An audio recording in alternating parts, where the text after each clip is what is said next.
دیکھیے بھائی نے پوچھا تھا کہ یہ naan P T A mobile جو ہوتے ہیں ان کی IMEI تبدیل کر دیں تو وہ چلنے لگتا ہے.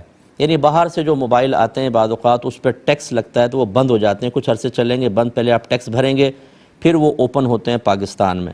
تو ہمارے یہ پاکستان کے بھرپور ٹیلنٹڈ نوجوانوں نے اس نے کہا کہ ہم اس کی IMEI ہی تبدیل کر دیتے ہیں تو وہ چلنے لگ جاتا ہے. تو ایسا کرنا شرعاً کیسا ہے؟ تو جب یہ سوال میں نے پڑھا تھا میں نے کہا اگر پاکستان کے نوجوانوں کے ذہن کو مثبت استعمال کیا جائے تو یہ تو ایٹم بم بھی ایک نیا بنا دیں گے، لیکن ہماری زیادہ تر سوچیں تخریب کاری کی طرف جاتی ہیں. وجہ اس کی یہ ہے کہ مثبت گائیڈ لائن دینے والا ہمارا ایسا کوئی خاص ہے نہیں.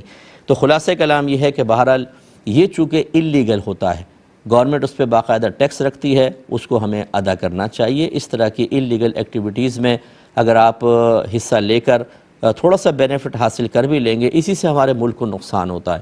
ہر شخص جو ہے جہاں واجبی ٹیکس دینا ہوتا ہے اسے بھی صفر پہ لانے کی اس لیے کوشش کرتا ہے کہ دوسرے کر رہے ہیں تو میں کیوں نہ کروں.